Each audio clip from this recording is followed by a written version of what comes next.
गुलामी की जंजीरों में जकड़ा हुआ था, तब मालवीय जी ने देश अज्ञानता, गरीबी और तमस्या करा रहा था। उस समय मालवीय जी ने उस अंधेरे में आशा की एक किरण देखी, वो थी शिक्षा। वे कहते थे कि शिक्षा ही वे साधन है जो राष्ट्र के विकास का द्वार खोलती है, और इसी उद्देश्य के साथ उन्होंने अपने जीवन का सबसे बड़ा मिशन शुरू किया, एक ऐसे विश्वविद्यालय का निर्माण जहां विज्ञान, अध्यात्म, कला, तकनीकी तक सब एक समग्र मिलकर शिक्षा दें। बनारस हिंदू यूनिवर्सिटी, जिसे BHU के नाम से भी जाना जाता है, 1916 में मालवीय जी द्वारा स्थापित की गई थी। साथियों, ये यूनिवर्सिटी सिर्फ एक ईंट पत्थर का ढांचा नहीं है, बल्कि ये उस व्यक्ति के सपनों की मूर्ति है जिसने कहा था पूरे भारत को शिक्षित करना ही मेरी सबसे बड़ी पूजा है।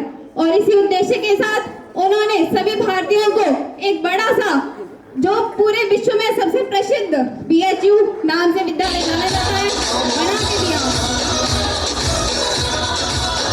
साथियों, मालवीय जी सिर्फ शिक्षा के ही सुधारक नहीं थे, बल्कि उन्होंने देश के लिए अस्पृश्यता आंदोलन चलाया, देश में फैली कुरीतियों को खत्म करने के लिए कई आंदोलन चलाए, गौरक्षा आंदोलन चलाया, और इसीलिए भारतीयों ने उनको नाम दिया महामना, अर्थात महाहृदय वाला व्यक्ति। साथियों, उनके जीवन से हमें कई अनेक शिक्षाएं सीखने को मिलती हैं। पहली, शिक्षा से बड़ी कोई शक्ति नहीं। दूसरी,